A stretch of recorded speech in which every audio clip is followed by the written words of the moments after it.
На марше солидарности с крымско-татарским народом, украинцами и представителями других национальностей, проживающих во временно оккупированном Крыму, побывал наш Роман Спиридонов.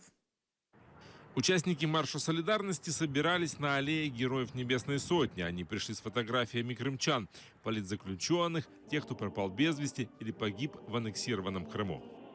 Хотим напомнить, что сегодня, 26 февраля, 3 года назад, крымско-татарский народ в большинстве своем со всеми крымчанами, которые к нам присоединились, оказали сопротивление оккупационным войскам. Цель одна, чтобы Крым не забывался, что Крым требует срочной деоккупации.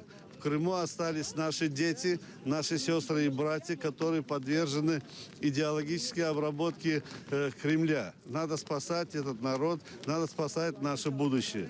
Я здесь потому, что Крым – это Украина.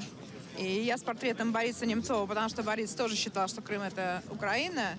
Вот он такой двухсторонний, выпущенная пуля вернется с другой стороны. Потому что все возвращается когда-нибудь. И все зло, которое сделано, вернется к тем, кто его сделал. А Крым обязательно вернется в Украину.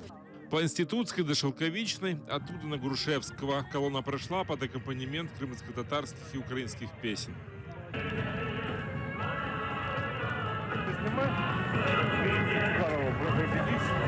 Окей.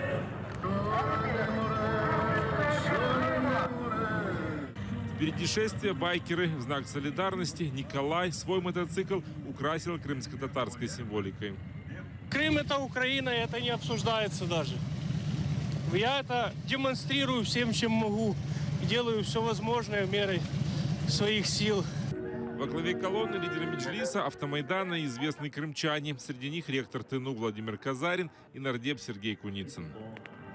Главная задача – это восстановление конституционного строя в Крыму, это возвращение в нормальную жизнь в Крым.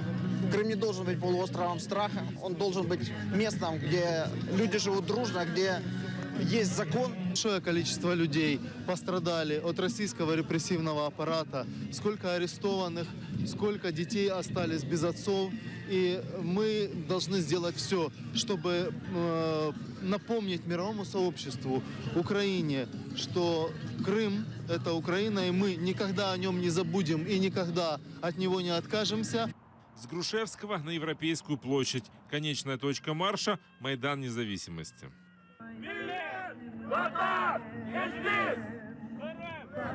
На митинге вспомнили события трехлетней давности в Крыму и утвердили резолюцию. Ее главное требование – Крыму статус крымско-татарской национальной автономии.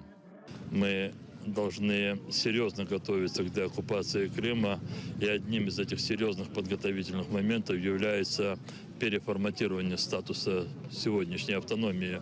И необходимо вносить изменения и дополнения в Конституцию Украины.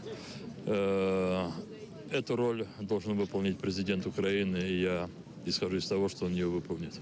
Участники митинга призвали международное сообщество не прекращать давление на Россию, чтобы та прекратила оккупацию, а от власти Украины потребовали активнее работать над освобождением политических заключенных.